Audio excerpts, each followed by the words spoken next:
And we are live. Welcome to this week's episode of the Bullpen Cart Podcast, presented by ThunderblogSports.com, the namesake of the Bullpen Cart Podcast feed, which you can find on iTunes, Stitcher, Spotify, Podcoin, a new platform that hosts us. Make sure you like, share, and subscribe. I, of course, am Jordy Cannell, the G-Man. And a drum roll, please. Returning after his world tour is my man, Matty D. How are you, my friends? Well, I mean, this is like one of those great times of the year for sports right now, you know? Oh, yeah.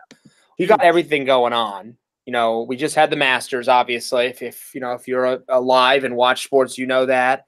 Baseball, basketball, hockey. We got the draft coming up for football. Heck, there's Kentucky Derby commercials on TV. Really have got pretty much everything going on, and it makes it fun because almost every night of the week there's something to tune into right now. And that's right. And you get a little bit of a lull, very end of basketball, which there wasn't a ton of intrigue, in particular at the top. Most of the seeding was already done for the playoffs. You know, I know the tournament was on, and that was really the NCAA tournament was really exciting. But this is every single night now. And this continues for a good amount of time. And then we get that lull, in the middle of the summer. But this is good. This is good stuff. Yeah, you hit the nail on the head. I mean, the only thing we're missing are live football games, but we get the draft and we get all the build up to it of who's going to go on, who, this guy or that guy. Pour one out for the AAF, Yeah. So. I mean, the AAF, RIP. You got the XFL though. We still got another hope for live football. Right. Hopefully the Carolina Hurricanes stay away from that league. But Matt, you've been on your world tour. First of all, we need to actually congratulate you. Greg and I just keep referring to it and congratulating you on the shows, but congratulations on your engagement. Oh, finally thank you. Get to say it on the air to you, and I've said it a billion times in person. But you went on your world tour. You've come back to see our Phillies. What have your thoughts been? We're now 2.5 weeks into the season. What have you thought so far of the 2019 baseball season? Well, I mean, as a Philadelphia fan, I'll specifically, my first statement will be related to there. It's nice to have a buzz again at the stadium. Oh, yeah. It's not that we watched, we tuned in, we followed last couple of years, but this is the first time in a while there's been that real buzz over the last, this early in the season. I think in general, baseball, we've gotten off to a decent start. Similar trends as of last year. A lot of strikeouts, a lot of home runs early. Every team has hope, for the most part, unless you're the Marlins. Very true. But I think overall, I think it's a good start in terms of like if I was sitting in the commissioner's chair, you're still battling hockey and basketball and all these other sports. I think it's a good start for baseball. Yeah, and the nice thing is there have been stories that are kind of easy for people to follow, and you can just hear like, oh, did that guy get a hit in reference to Chris Davis or like Christian Yelich hitting 3 home runs. There's been a lot of multiple home run games. Yep. The Red Sox and the Yankees starting the season out under 500, which we know is going to get fixed, but that adds intrigue because more teams stay engaged. Rays Watch 2019, absolutely on, by the way. I'm sure we'll jump into that in a minute. But yeah, I think you're probably right. Rob Manfred is probably happy with where everything is. I mean, he's still battling the long fight to make baseball short and not, cut out all the the fat in terms of the length. But I think he's got to be happy at least with what they're getting on television. Yeah, absolutely. And you know what I mean. We were at the game last night. So if you didn't know, me and Jordy and our good friend Joe and my fiance Mel went down to the Phillies game last night. Super cold game against the Mets. Good matchup. Thor versus Nola. But I mean, we even commented I know it was extra innings, but but all of a sudden it was only one point we looked up and I was like, wow, it's only the 4th inning. I've made the comment before, and it happened again last night. The Sixers game started at 8, the Phillies game started at 7, and the Sixers game was over by the time the 9th inning ended. I mean, granted, Not even if the Phillies had scored, I think it would have ended around the same time if it hadn't gone extra innings. But I've been to games where it's only the 7th inning. Last year it happened with I think game 3 that the Sixers hosted, or game 5. Right. Whenever we closed out Yeah, it was when they closed Miami out last year in the first round. Because I had plans to go meet Third and Girl at Xfinity, and it didn't work out. Yeah, I mean, the one thing, I mean, the intentional walk rule certainly helps with lowering time, and it's really intriguing to see just a wave at it, because you see it all the time with Phillies fans are starting to see it more with Bryce Harper and sometimes Maikel Franco, but you see it now with various different power hitters. But when there's a lot of walks and guys aren't finding the zone, and if it's a night like last night where it's just cold, windy, it's hard to track the ball, hard to squeeze it. Yeah, I think that affects it. And I don't know. And this is sort of the same thing we ran into last year where it stayed cold deep into April. And you get these sort of fake springs that Pennsylvania has certainly become infamous for with us in our various games on the golf course. But I don't know if that's affecting it. I mean, the opening night game that I went to the first weekend, the first 6 innings took 2.5 hours, and the last 3 took 45 minutes.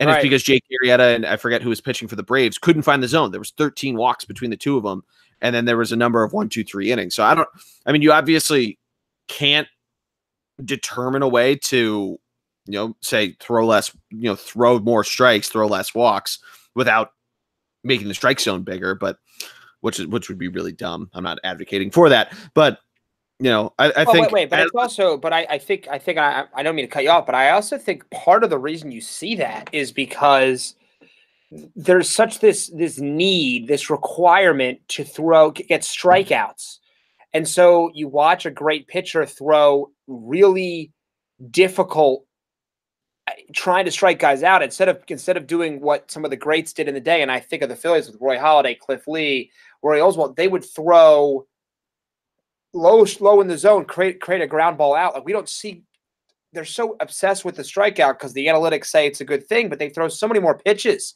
and just make a guy make a hit sometimes, Yeah. No, I totally agree. Yeah, I mean, and that's normally what Arrieta does, and he certainly found struggles there. But you saw it last night with Nola, you saw it last night with Thor and what they were doing. We'll jump more into them in a little bit when we get to Phillies talk. Mm-hmm. But Matt, let's start with the hot and cold teams of the week. We're going to start in the American League. And you want to start, or do you want me to pick my team? Oh, you go ahead.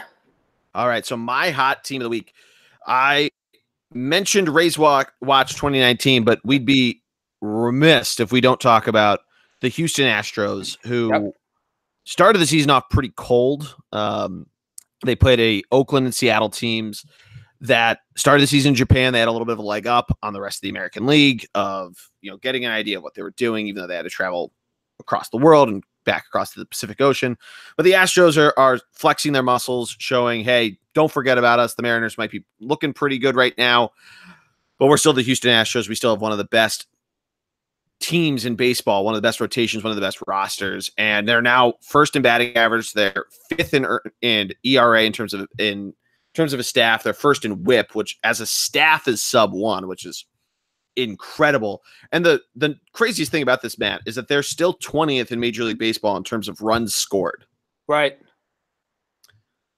And when you look at this, it's the usual suspects. It's Jose Altuve, who is leading the way in batting average, also leading the way in home runs. He had a grand slam the other night, one of his 7 homers to start with.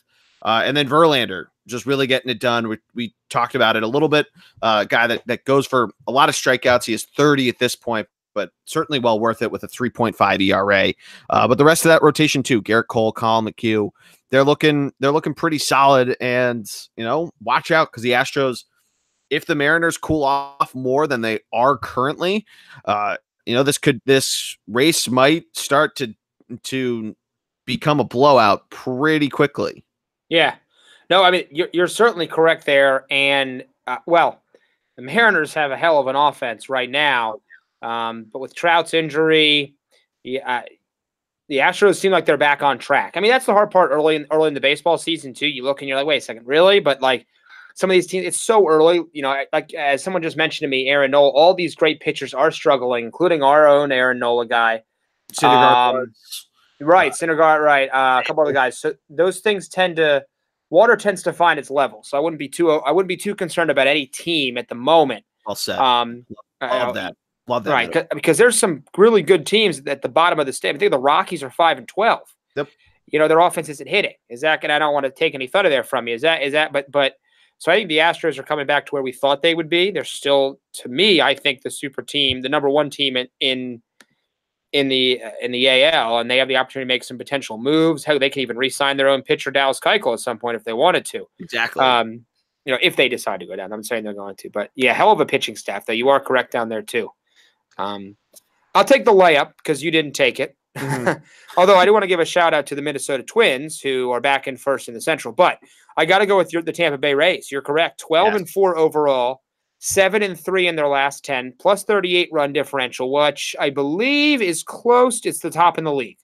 Now, I say they're best in the American League. Right. I'll say they're the hot team. But that being said, huge news is coming out. Yes. Snell, so Snell, if you didn't know, Blake Snell was the Cy Young winner for the AL last year. He's their ace. He's on the 10-day with a broken toe. They're only expecting to miss one start. I did a lot of research on this. He's on my fantasy team. He was my top keeper because I got him for like $3 last year. So I want to make sure this is fine. But yeah, they're only expecting him to miss one start out of this. So hopefully that's okay. With pitchers, are they allowed to retroactively be put on the DL? Or the IL, I think they are, but I'm not sure. He might end up getting to 2 starts because of that. Yeah, So depending on what that is, and for those not aware, if a player hasn't played in a number of days, the team can retroactively say he went on the IL on Sunday instead of today, Tuesday, when we're recording, something like that. So a pitcher only pitching every 5 days, in theory, you could push it back to the day after his last start. Yeah, and this is a team that does what a normal small market team has done. They brought in some players. They've got some guys that they do really like. Austin Meadows has been the guy for them. 6 home runs, batting .357, on base .438. He's been playing incredible baseball. We'll see if they can keep it up because this is a hell of a division, right? With those teams sniffing around like the Yankees and the Red Sox, who we expect to get back on track. Although you would expect them to really be able to feed off of the Orioles and the Blue Jays, who are not as talented as they once were. So, when it comes to that, the Rays have had a great start, and they have the ability, if they're going to beat up on some of those worst teams in the division over and over again, I think. Yeah. So, yeah. No, yeah, and you hit a lot of nails right on the head. They also have they have some vets there. They have Tommy Pham, who batting .276, has 7 RBIs, 2 home runs, 6 homers though from Austin Meadows leading the way.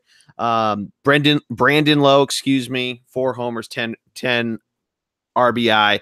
They have 3 starters who are batting over 300, which I think is huge. Like you mentioned, play a lot of small ball, utilizing the stolen base, utilizing doubles, really just finding how to grind out runs. And I mean, their starting pitching outside of Snell has still been pretty solid.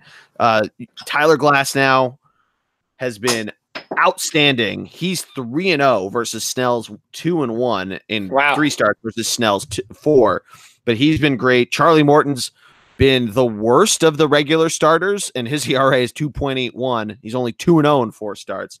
But yeah, then they got guys. They're using their opener strategy like they did last year. They're doing it with Ryan Stanek, and he's been pretty solid for them. He's at 3 starts and 7 total appearances, 8 innings pitched there, Matt. But yeah, this team, I think Rays Watch is on. We talked about it a lot in the AL East preview that this team could hang on. Well, and it'll be really exciting to see where they go. They play Baltimore tonight. They start a 3-game series through Thursday, and then they go up to Fenway for the weekend. So that's going to be they actually host the Red Sox, but they play the Red Sox twice within a week of itself. So it'll be really, really intriguing to see what the Rays do with 6 games against the Red Sox, and if the Red Sox decide to turn this thing around and decide to beat up on a division leader. Yeah, no, I definitely, I'm with you there, and it's interesting. Let's do a moment here. Red Sox, Yankees, both poor starts. Yep. Who, if you were better, who's going to turn it around? I think the Red Sox are vastly superior, or not vastly, have a vastly more greater chance of turning this thing around. Okay. If one team is going to stay under 500, I don't think the Yankees are. I just think the Red Sox are more likely to get back to above 500 baseball quicker than the Yankees are. Gotcha. Here's what I would say. I disagree. And I would obviously have no love for the Yankees whatsoever. But objectively, they've been ravaged by injuries. That's very true. Greg Bird back on the DL. Go ahead. Since before even the season started. That's a really good point, actually. Right. So it's going to be a little interesting there. And they do have a plus 10 run differential, which to me shows this is a little bit of an aberration. The expected wins of baseball, the Pythagorean equation, meaning that they're in other words, their positive run differential means they should have an above 500 record. Yeah.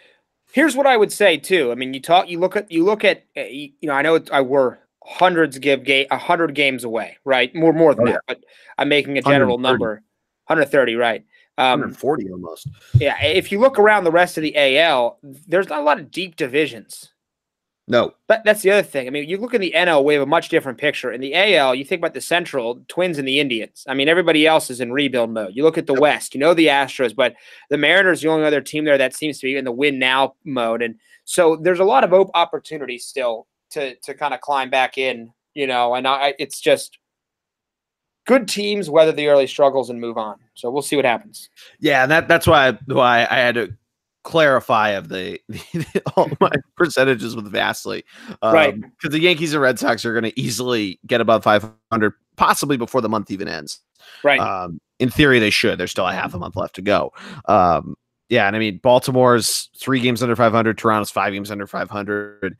The one that's always pointed out to me by Greg whenever he talks about the Blue Jays is that neither team travels up to Toronto well. So that's one thing that the Blue Jays at least have on those two franchises. But the Blue Jays being ahead of the Red Sox I'm not sure why they're listed ahead of them when they're both 6-11, maybe run differential, which doesn't really matter. That's not going to last for too much longer. It'll be very intriguing to see where Baltimore goes because they've won only one more game than all 3 of those teams, sitting at 6. The Yankees have had a few rainouts here and there, and they've played a few less games. They have more games in hand. It'll be really, really intriguing to see how they catch up to the Rays and how that all goes. And like I said, the Rays are yet to play the Yankees or the Red Sox, they play the Yankees, but they are yet to play the Boston Red Sox, and it'll be very, very intriguing how that series goes next weekend or this week.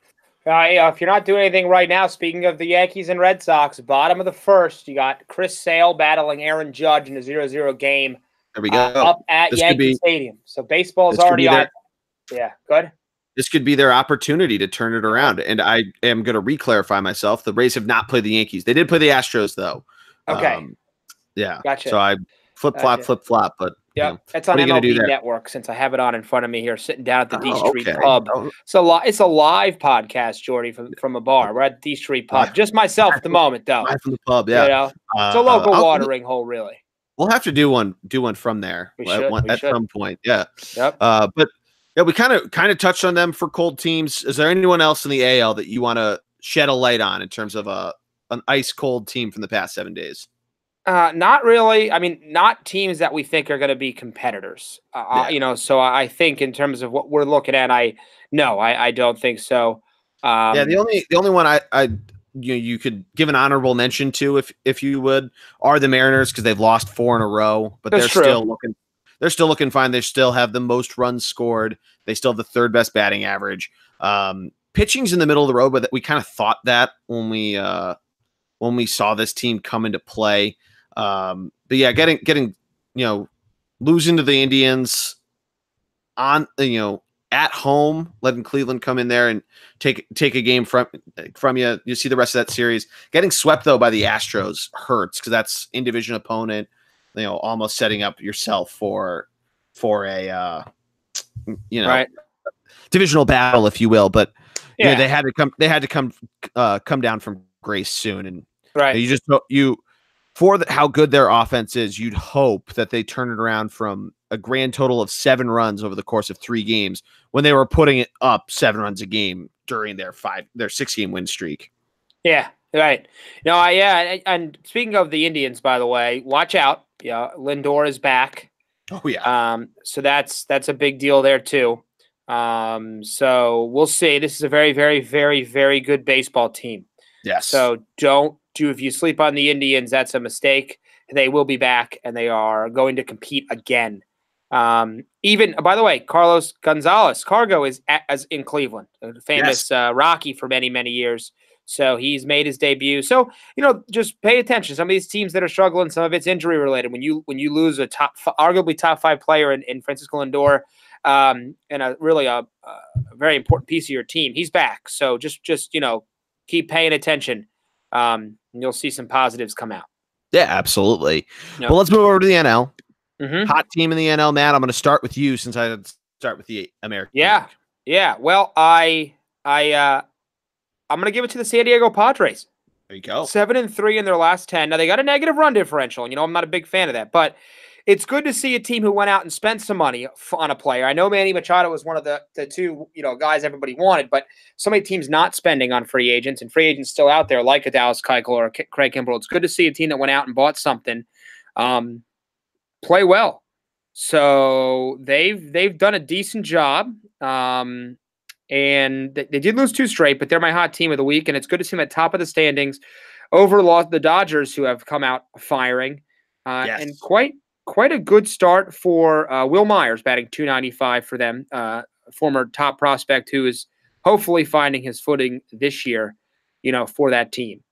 Yeah, he's Myers has certainly had a couple up and down years since coming over to San Diego. Always been kind of a fixture, but never had the breakout year to put him into household name category. And their big time prospect Fernando Tatis Jr., who's 20, leading the team with 5 home runs and 11 RBIs. So it's good to see some of the young guys come up. They definitely need some potential pitching help since their number 1 ERA guy is at 4.91. But when we talked about the preview, that was the expectation. Yep. Interesting, intriguing lineup, and a very, very young and potentially struggling pitching staff. And we're already seeing that. Yeah, and what's interesting, too, to point out is that Myers, Machado, and Tatis all have at least 4 home runs. So does Hunter Renfroe. Franmil Reyes does, too. Then guys like Hosmer are struggling.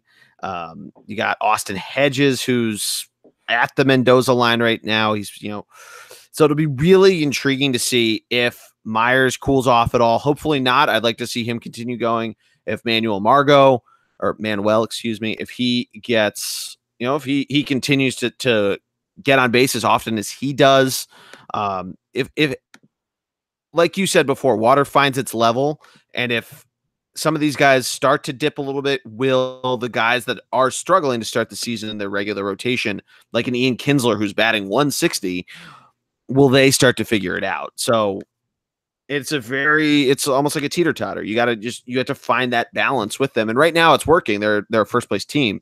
And they're certainly figuring out how to do it when their pitching staff is letting up so many runs. But I think I wanted to bring them up now because I'm not quite sure we'll be bringing them up again. Yeah, that's actually a really good point. Yeah. So shout out early, right? Yeah. In that case, shout out also to the Detroit Tigers. But we're over to the National League. But I'm going to go with, for my team, the Atlanta Braves, who are 7-3 in their last 10 games, really coming on strong after getting swept by the Phils. And they've now put themselves in a position where they're a half game behind the Mets. They're tied with the Phillies in terms of overall record. But Matt, all these guys that we thought were going to have the incredible seasons that they could, Freddie Freeman, Ozzie Albies, they're doing fantastically. Both are batting well into the 300s. Nick Markakis doing great once again for Atlanta. Ronald Acuna absolutely tearing the shit out of the ball with 5 homers and 13 ribbies. Dansby Swanson, though, has got to be a guy that you have to be excited about. This is a guy who is supposed to be the next great shortstop in baseball, and has kind of, struggled. He struggled. And he has 4 homers, 18 ribbies, batting .283, which, for a shortstop, you'd like to see the batting average up, but his on base percentage is 400 in 15 games, which you can't be upset about at all there. And their pitching's been and I would tell you that too. 283 number that you mentioned, I think in today's baseball right now, 283 is like batting like 300. You see so many guys between that 280, 295 range, and it's kind of like that's not bad anymore. Honestly, with the specialization of bullpens late, it's not. And we're guys trying to hit home runs over trying to always get on base. I think 283 is not something that I would frown upon anymore. I wish the standard of excellence was a little higher, but I think this game is going more towards, hey, you got a guy batting 285? That's like batting 300 10, 15 years ago. Oh, yeah. Whoa, there went my voice. Yeah. Atlanta's absolutely doing what they need to do.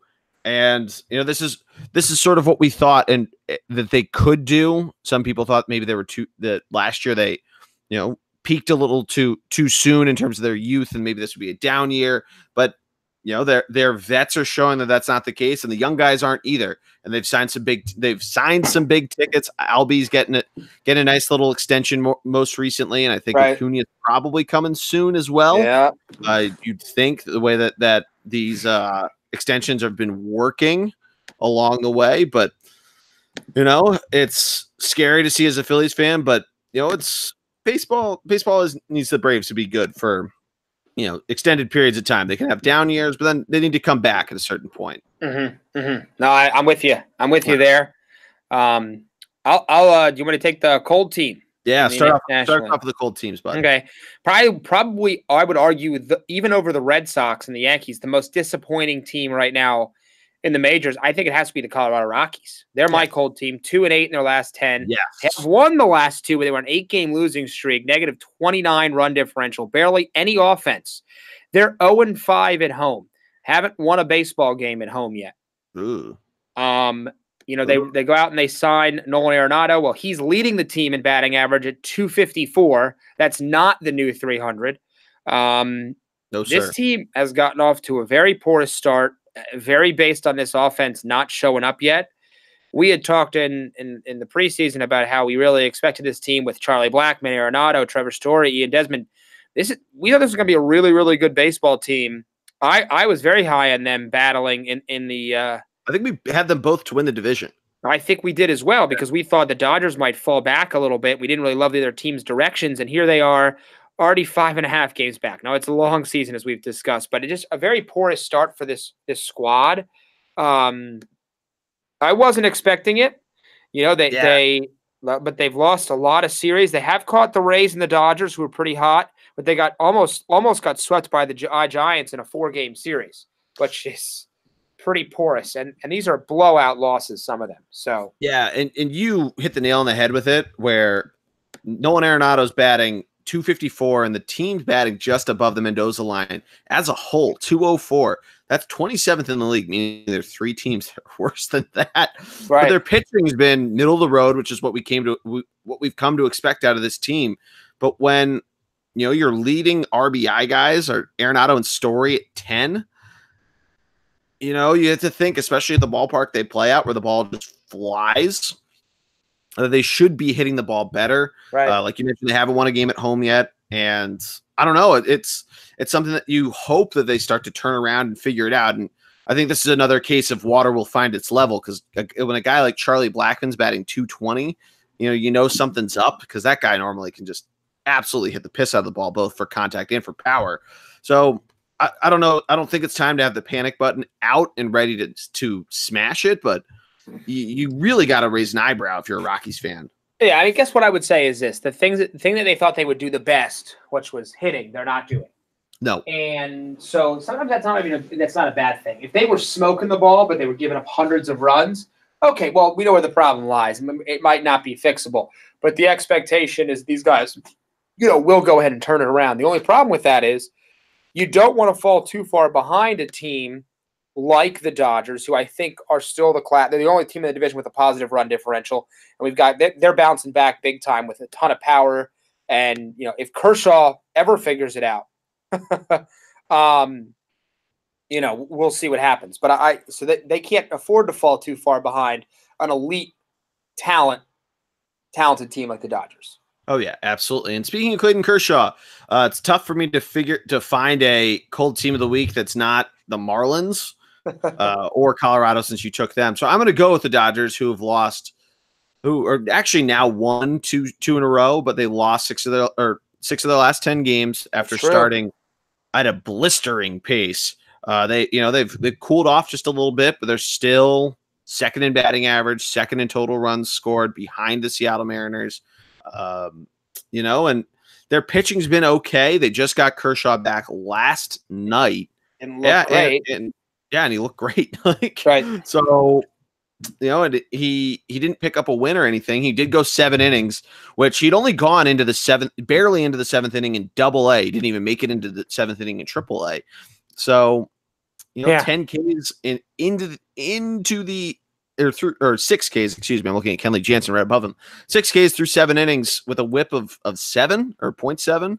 Mm-hmm. You cannot be upset about that.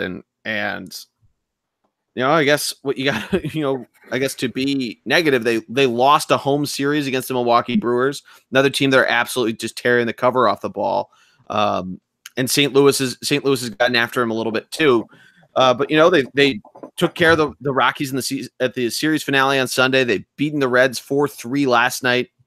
We'll see what they do tonight against Cincinnati. You would think they probably want to increase that run differential against Cincinnati, a team that can hit the ball, but their pitching's not so good. So I would expect to see this team turn it around pretty quickly with the schedule they have ahead of them. But they do play the Brewers in Milwaukee this weekend, which is going to be really intriguing to see. Mm-hmm. Yeah, and to your point, Kershaw come back. I think it's health for him. Can he stay healthy all year? That's going to be a huge factor for this team, right? I'm with you. Yeah. So, we mentioned the Marlins, honorable mention to them. No one else really it was terrible last week, enough to be a cold team. I mean, the Reds, I mentioned them. They're 4-6 in their last 10, but that's good for them because they started off 1-4. So, right. Good for you to win we a few more games. We expected them to be somewhat of a rebuild, although Yasiel Puig's putting fans in the seats there, so that's always good. Yeah. Well, it's also a baseball town, Cincinnati. They enjoy it very much so. Apparently, their MLS team has also become quite popular. I've heard that as well. As an aside, Mm-hmm. Let's go over to players. Let's start with I haven't actually named them by the original awards. The Roy Hobbs MVP of the week, the hot batter of the week, if you will.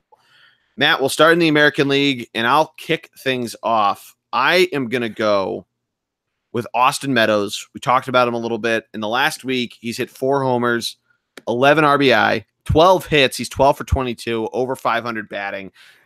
We've talked about it a lot. The guy is just doing everything for this team and really coming onto the scene strong for this Rays team that really has something to prove. Yeah, great choice. You had already brought him up. I mean, I already mentioned him once for the Rays, and I love that. I love that pick. I'm going to go with a guy who is underratedly a great baseball player and doesn't get the love because of where he plays.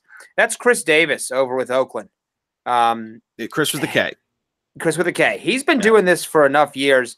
Last 7 days, he's batting .348, 5 homers, 10 RBIs, including throwing a double in there. This guy's just a power guy. Oh, great one of the better in baseball. Once again, just doesn't get that love. 10 home runs this year, by the way, which I think, if I'm correct, leads baseball. Yep. Typical athletics find. And, like I said, this guy's been smoking it for a while. Just got over 200 career home runs. 31 years old, so he's on the older side, but he keeps producing. So I hope the Athletics can hang around so people can actually watch this guy play more and more. Yeah, it would be nice. I mean, they got close last year. They made the playoffs. They lost to the Yankees and everything. It would be nice to see them get into the playoffs, get into a full series and not have to worry about that wild card game, because they had to go to Yankee Stadium and deal with all that stuff. And it seems like the wild card game will run through either New York or Boston. I think through New York, because I picked the Red Sox in the American League East. But yeah, to your point, this is the Mike Trout argument of West Coast teams. It's just you don't get to see these guys that often. You don't hear their name as often too, especially in years where the Red Sox and Yankees are good because they just move the needle that well. They do. And Chris Davis has been doing it for a couple of years. He's certainly doing it at a better pace than he had been doing it in the last few years. And I think that's something to be said. I mean, this is a guy, Matt, who strikes out nearly 200 times a year. He struck out 175 times last year. He's only struck out 16 times this year in 18 games. So now under a strikeout per game versus 20 more per game of the last couple of years, and nearly 200 in 2017. So if he's finding contact better, he has a better batting average than he has in his career. He's a 248 career hitter. On base percentage a little lower. He hasn't walked as much as he's thought. But yeah, I mean, he's already at 10 homers in less than 20 games. He could try to set another career high like he did last year at 48. You got to be, if you're an Oakland fan, he's got to be one of your shining stars. One of the reasons why you're glad that this team is staying in Oakland. Right. No, I'm with you. I'm with you all the way. And like I said, I will always root for the Oakland Athletics. Yeah, I'd like them too. I don't know if it's the white cleats, if it's Moneyball. Something about them. Some of it's the white cleats, man. I got really good colors. Yeah, the white cleats are pretty awesome. Right. I got to tell you. They just look faster. Yes, they do. They look. Yep. Ricky Henderson had a nice career there too. Is one of my. I don't. Yeah, that's a good point. NL hot players of the week. Matt, who are you going to go with your Roy Hobbs batter? I'm taking the guy that I wish the Phillies had traded for a few years back. That's Christian Yelich. This guy, it looks like another MVP season. He's 27. I remember him coming out of. You could argue, and I actually do. I think he's a better player than Mike Stanton. Oh, John he Carlos, absolutely is. Excuse me. Whoa, my bad. Absolutely is. John Carlos Stanton. You can call him Mike. He doesn't want to be called Mike, but you can call him Mike. For the year, he's batting .354. Last 7 days, .320, 3 home runs. He had 3 home runs in a game. Yeah, last night. Yep. This guy like single-handedly fuels this Milwaukee team. I think he's a hell of a baseball player. I'm always a fan of a guy whose batting average, whose on-base percentage is about 0.1 more than his batting average, and he is very close, just a couple percentage points away. Yeah, he likes to walk. Yeah, I mean, he can do it all. He's a great fielder. Yep. Definitely a 5-tool kind of guy. He was quoted in just saying, "I've never hit the ball this well." He's playing the best baseball of his life right now, and obviously the second half tear that he went on last year and leading the Brewers to the NL Central title was humongous for them. And when he needs to put the team on his back, clearly he can with 3 homers last night. So you got to be happy with Yelich, and I think this Milwaukee team is certainly here to stay, especially with the pace that the Cubs have started on, and I think that's going to fix itself. At least I hope. I hope Cubs versus the computer, Matt, if you're not familiar with the story, going to be a running theme of 2019, and that should be that'll be one part of the NL Central, but the Brew Crew at the pace they're at is going to be something to really hold on to. I know their run differential's sub 500 because their pitching's been to start, but when you got guys like Yelich leading the way, it's almost like the Kansas City Chiefs. Forget defense. We got Patrick Mahomes. Right. That's what I've been calling Phillies games when they win like 8-7. And just it's like the Kansas City Chiefs. The bullpen sucks, but we can score runs. Except for actually last night they still scored 7 runs. So, but we'll jump to them in a minute. My hot batter, Roy Hobbs, MVP of the week for the National League. I am gonna audible. I was gonna go with a different Milwaukee Brewer, but I'm going to go with a different former Marlin. I'm going to go with Marcell Ozuna, another guy that I thought the Phillies were going to trade for. There were heavy rumors that they were going to try to get him, but batting .400 in the last 7 days. He's 8 for 20. He has only 1 walk in that span. You would think with 20 at bats, he might have had more. He sat a couple days, but 4 homers, 8 ribbies, only struck out 4 times. He has a stolen base in there. He has been everything as advertised in the year plus that he's been with the St. Louis Cardinals, a part of a team that I think also has a little bit of a chip on their shoulder. They're a team that's had a lot of talk coming in. They're 9-7 to start the year. They have the best run differential in the NL Central and the third best in the National League. And, I think because of how hot the Brewers have been, because the Cubs haven't started out well, the stories for the Cardinals are just falling by the wayside. Yeah. Well, the Brewers dominate them. Oh, yeah. Well, no. Yelich dominates them. Yep. Be very specific. Yes. Yeah. That's actually a really good point. He's the first player since Hank Aaron to homer in the first 5 games of the season against the Cardinals. I saw that today. How nuts is that? Yeah. Oh my God. Or maybe it's 5 home runs in as many games. That might be the stat. Yeah. Oh wow. That's yeah. It's pretty incredible. Pretty incredible. Yes. But yeah, I think, what Ozuna can do, he's like that kind of player that does everything for your team, but isn't going to be the big name, especially with Paul Goldschmidt there now. But he's certainly, I don't know that many Cardinals fans. So if there is one listening, please let us know. I think he's that guy that's going to be a fan favorite or probably already is, and is just going to continue to mash the ball like this and be the integral piece to get everything going. Right. And what is baseball without the Cardinals at the top of a division? I think everybody, myself included, would like to see them battling back. They're one of the best organizations in baseball. In sports, probably. In sports, yeah, no, I would agree. And they're, so we'll see what happens. Yeah. So, good for Ozuna, good for the Cardinals that they're hanging around there. The Pirates, just quickly give them a shout out. They're still hanging in there. Another hot team of week candidate they could have been. Their pitching's been awesome, but their offense stinks. But let's move over to pitchers. The Billy Chappell pitcher of the week. Greg, you want me to start? NL? It's Matt, but you want to go? Matt, I'm giving you a hard time. That's all right. You haven't been on in a while. I know. Forgiveness. That's why I'm not giving you a hard time. You want to start? You said you want to start in the National League? Yeah, I can start. I can start the NL. I'm going to go. Ahead. I am going to go with. I mentioned this team not having good pitching, but Luis Castillo for the Cincinnati Reds has been great in the last 7 days. He's had 2 starts, 1-0, ERA of 1.5. That is only 2 earned runs and 2 runs as well. Whip of 1, 15 strikeouts, which ties another player who you might be picking for your NL pitcher for close to the best in the National League. It's just behind Noah Syndergaard, who had 16, but Syndergaard, like we've mentioned, has let up a lot of runs and is not pitching a ton of innings. So I, decided to go with Castillo here.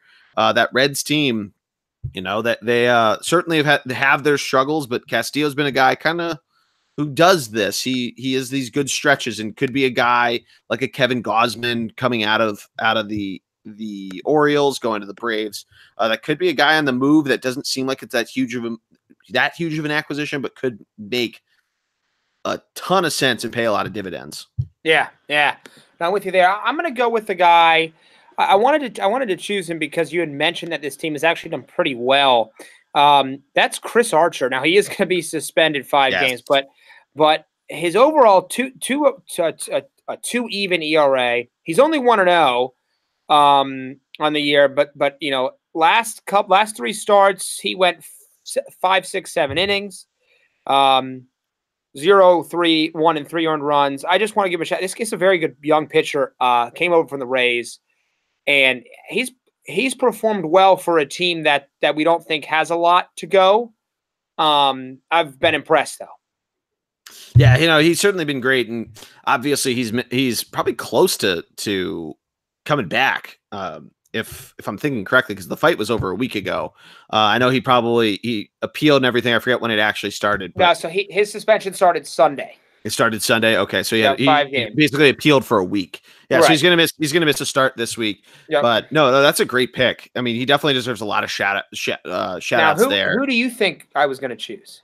I thought you might pick Zach Greinke because he's had a couple good starts. Yeah, I considered him, but like I said, it's easy to pick guys who have had that. I like to pick maybe a guy maybe early, especially early in the season, guys who have done some good things. So I like it. I like it a lot. You want to start American League, or do you want me to start? I can. I do want to start American League. Yes. All right. This is a guy who should be traded because he's a waste of talent on his current roster, current team, and that's a really good pitcher. Well, I guess some people probably know of him, but Marcus Stroman up on Toronto. Yeah. Good pick. This is a hell of a pitch. This is a hell of a pitcher. 1.99 ERA. He is 0-3 on the year, which you wouldn't know from that ERA. And look at his last couple starts. I mean, he goes deep into games and he doesn't give up a ton of runs. And so it's kind of a shame that they're somewhat, like I said, somewhat wasting this this great pitcher up there. He's only 27. You think he's got 5 to 6 more really good years in him. We'll see if they can produce another team around him. They were good a couple of years ago, but produce another team around him that can compete. But he's my pitcher of the week up in the AL. Yeah, I like it a lot. I'm going to give a shout out to Garrett Cole. I mentioned him a little bit, but I'm going to pick Brett Anderson of the Oakland Athletics. Yeah. Because he had himself a pretty good week. 2 starts, 1-0, went 12 2/3 innings, an ERA sub-3. He let up 5 earned runs. There was an unearned run in there as well. Talk a little bit about Oakland's defense. But a whip of sub-1 and an opponent's batting average of 191. Cole did come in lower on whip and opponent's batting average, but let up a few more earned runs. Anderson, ground ball pitcher, does very well for himself. Very similar to an Arrieta, so he lets up a few walks here and there, but only a grand total of 9 hits allowed. With those 3 walks, that's how the whip got close to 1 in nearly 13 innings. But a guy who we've talked about him a few times when we talk about the Oakland Athletics. He's leads the charge there, and it's just another guy, probably even more so than Chris Davis, that you just are never really going to hear a ton about watching live baseball coverage, national baseball coverage. And he deserves a little bit of love. Yep. No, I'm with you. I love that. That's a great choice. Like I said, as I already mentioned, it's always nice to bring out somebody who may not get a lot of love as the season goes on. We'll see. Yeah. Do you have any shout outs for bullpen guys for this week? I'm so upset with the Phillies bullpen actually has been better the last 2 days, but so upset the last couple of bullpens. No, I don't, to be honest with you. Yeah, I'm going to go through, just kind of put the cherry on top of the Houston Astros. Roberto Osuna in the last 7 days is 4 for 4 with 4 Ks in less than 4 innings. So he's been called on to really stop some of the bleeding. So give him some love there. A lot of closers doing pretty well there. Doing pretty well to start the year. Like you mentioned, a little frustrating to see that of the Phillies, but correct. It is what it is. But let's talk about our. By the way, man. Pivetta. Well, yes. Well, I'm sorry. I was going to quick update. Pivetta did get through the first inning. He ended up putting 2 men on, 1 on third with 1 out. Got a double play ball though, so that's a better start than I was thinking when I was watching the inning. Yeah, that's a much better start than he's had to start the year. Yep. And Matt, you talked a little bit about the buzz surrounding the Phillies. What have your thoughts been on the start to the year for the Philadelphia Phillies? Some of it's as I expected. The offense has been there, not necessarily from the exact sources we thought it was going to be there from, but overall there's been a decent amount of runs, some very timely hitting. And I think the starting pitching is, other than Aaron Nola, who's off to a bad start, has also been what I thought, with guys like Pivetta struggling. Arrieta's not there right now. Velasquez, since he's gotten a couple starts, has been good. Eflin's been up and down. Bullpen has been all over the place, and they have issues going on everywhere. David Robinson back on the DL.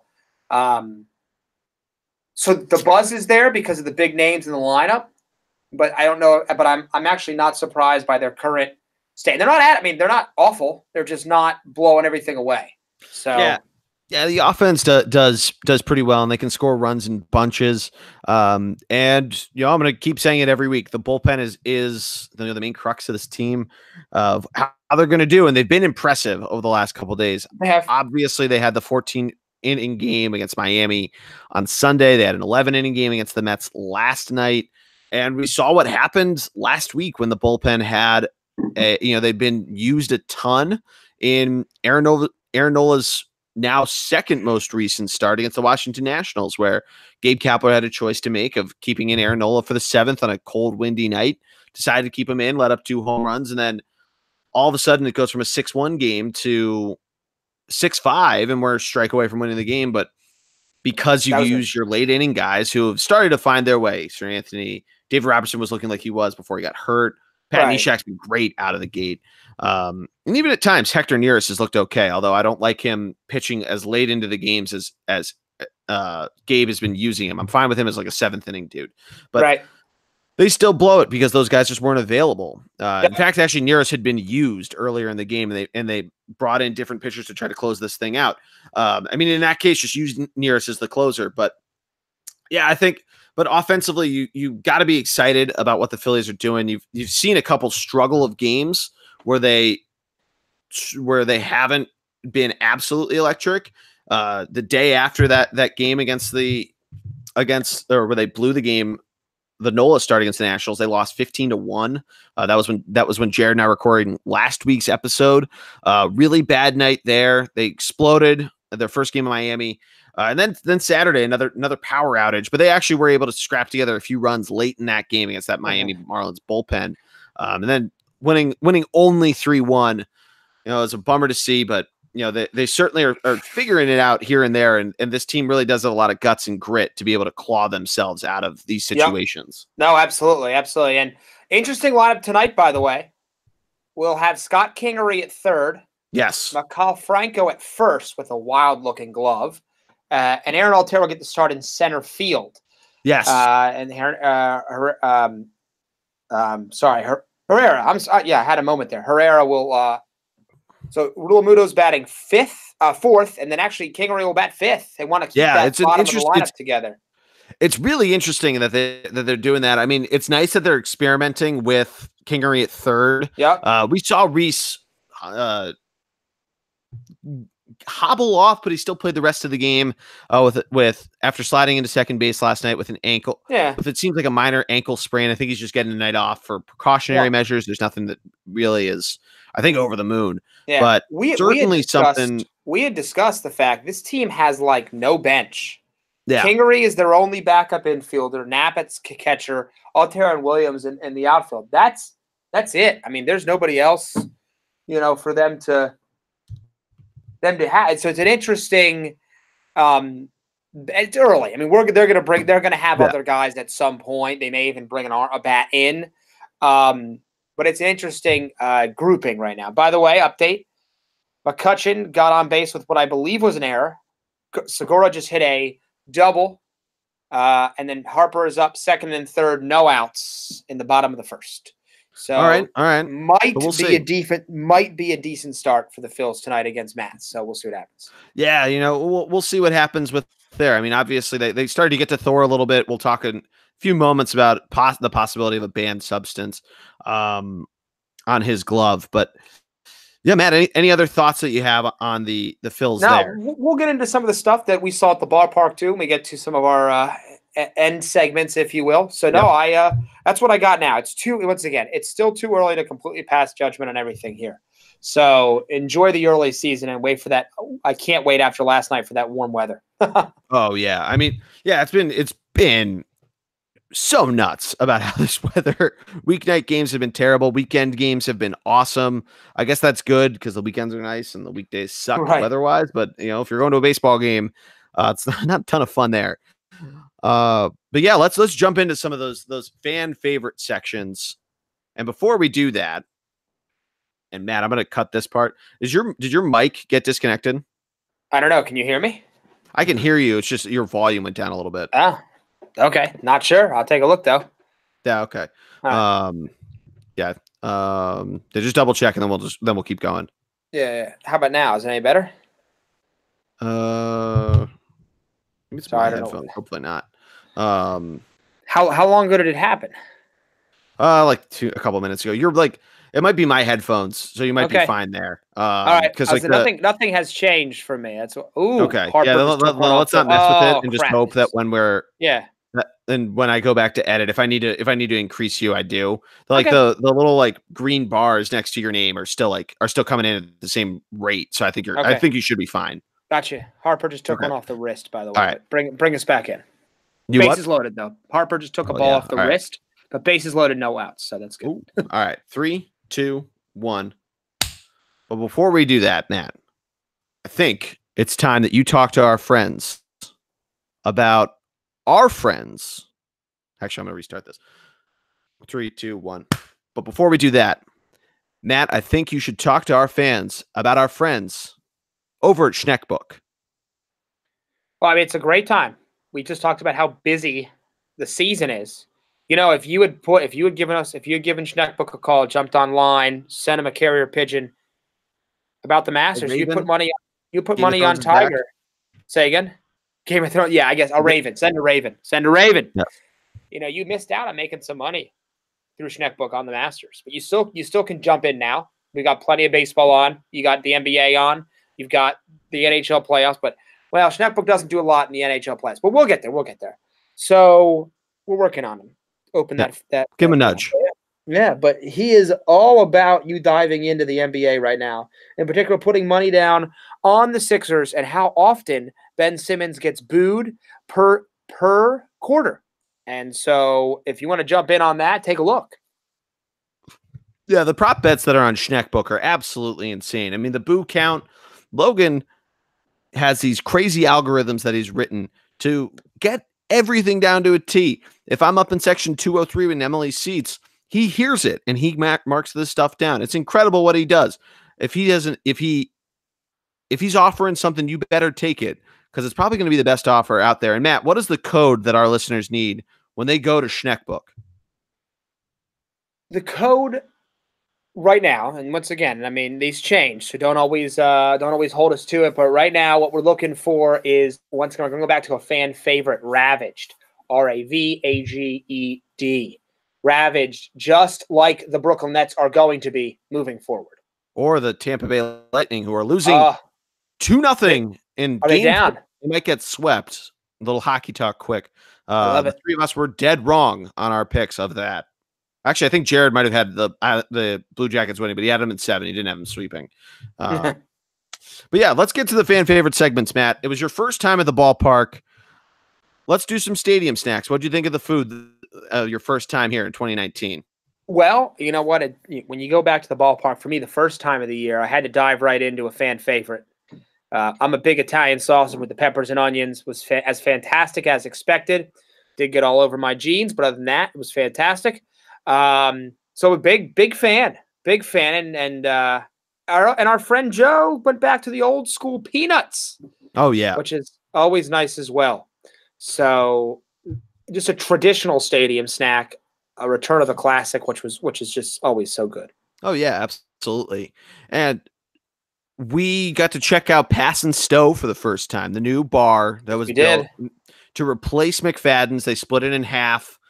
Half is now a Shake Shack. The other half is a bar within the stadium. So you can go in and out of it as you please. Matt, I hadn't been there either. I actually really enjoyed it. It was a cool aesthetic. We got to watch the Sixers game as well as the Phillies because of how cold and windy it was. I kept doing my scorecard, but also got to watch the Sixers dominate the Brooklyn Nets on Monday night. And they kept serving beer into the extra innings. So you can't be too upset about that.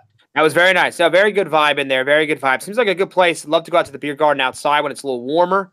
But a very, very well-deserved facelift. Nothing against McFadden's as the establishment, just more so, the interior needed to be re-upped. And this place is great. That scoreboard behind the bar, the old school, was the flipboard. The flipboard's fun. Pretty awesome. Fun. Big Philly mural. And by the way, speaking of the flipboard, it'll be flipping a lot right now. After the bases were loaded by Harper getting hit by a pitch, JT Realmuto hit one to the wall, scored 2, and then on the very first pitch, Scotty Jetpacks blasted one into the seats. Kingery-dingery, baby. Yep, so 5-0 lead with no outs in the bottom of the first. Incredible. Incredible. What you love to see if you are a Phillies fan. Yeah, but the one part for the stadium snacks I want to just touch on. Went to Dollar Dog Night last week. I think I talked about it a little bit with Jared, but went there. Matt, Dollar Dog Night, always a great time. Oh. Very excited to go to more as the season goes. It's one of the greatest American sport traditions, Dollar Dog Night. Oh, yeah. and specifically, they really only do it here, but specifically baseball. I mean, without a doubt. Yep. No, they do it. They do it with the Flyers and the Sixers. They do, but I think it really. It's really the best at a baseball game. It makes the most sense. Oh yeah, absolutely. Yep. Well, because like the thing about a hot dog is there's no science backing this, and I don't know how there would be, but it's better to eat a hot dog or an Italian sausage or these bunned foods, because I don't want to piss off people by saying a sandwich. It's better to eat them standing up, I feel like. And, it's not baseball. You can walk around. Yep. Hot dog in one hand. You still watch the game because the house is in Bank Park, so open. Mm-hmm. Wells Fargo Center, they started to open it up a little bit, and they might do more this year, this summer. But yeah, there's something about it. Something about a hot dog or Italian sausage, cold beer. Not last night. I wish I had gloves to hold my fucking my spiked seltzer. I needed to bring what's it called? I needed to bring a koozie. Koozie. Yep. Yeah. I mean, they let you practically bring in anything into Citizens Bank Park comparatively to the other two. You can bring in water if you want to. Yeah, I know, but it's a shame I couldn't find any they were selling. Sometimes you can, so we'll see. Yeah, sometimes. I mean, you bought a blanket in the middle of the game, so they got a lot of merch out there. But you got any bleacher creatures? Any good stories for us from the road? We can just insert it in here. I mean, nothing yet. Last night was just too cold. I did get to see somebody completely under a blanket. Not even their face was available yesterday, which is pretty funny. But no, we'll get. There's going to be some great ones in the section that I'm lucky enough to get tickets to every once in a while. Down low, there's usually a very intoxicated man with the same Philly shirt on, so we'll see if he returns. But that right now, that's I don't have any good stories. It's just everyone's too cold. No one wants to do anything. Yeah, I didn't find any good ones this week. But let's quickly talk about Noah Syndergaard and his glove. It's come out that there might have been a foreign substance on his glove, and that he might have been affecting his slider, sinker. Until more comes out, I don't want to have the light the torches and start the witch hunt, because who the hell knows what it is? I mean, who was on the Red Sox last year that people thought he was doing that, and they proved it was nothing. Yeah. I mean, so who knows? I mean, Matt, what's your takeaway from this story? Well, we did kind of hit him around. So I don't know how much of it really affected his ability to pitch. I will also say that Bryce Harper says he's in favor of using a substance when it's too cold for pitchers because he doesn't want to get hit. Somewhat of a sarcastic joke. But he was perfectly okay with it. Yeah, and I mean, last night you saw it a lot. There was a number of errors, a number of pass balls from a normally solid JT Realmuto. So, I'm not here advocating one way or the other. But yeah, it's definitely a weird story coming out of last night's game, of a game that, like you said, we got 5 runs on him by the 5th inning. So It's not like he was just completely shutting us down, and it's not as wildly obnoxious as Michael Pineda. Remember that a couple years ago? Right, I remember that. Yep. He just had it on his neck and was blatantly grabbing it and gripping the baseball. Right. So I'm glad we're on the same page there. Not to be overly homeristic to the arch rival Mets, but I mean, it'll be really interesting to see how this thing comes out. It will.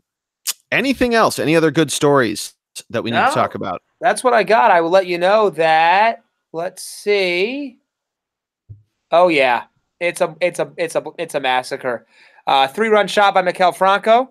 There's still no outs in the inning. It's 8-0. I love that he's Phillies. Still batting 8th. I know. Even though he now has 6 home runs on the year. The Phillies franchise record is 14 from the 8-hole, and I think the Major League Baseball record's like 18. Yep, that was a 420-yard blast directly almost into the grass, almost a direct center field shot. Nice. The Mets catcher, shortstop Rosario, I believe, has 2 errors now. That's insane. So that's not a great start for him.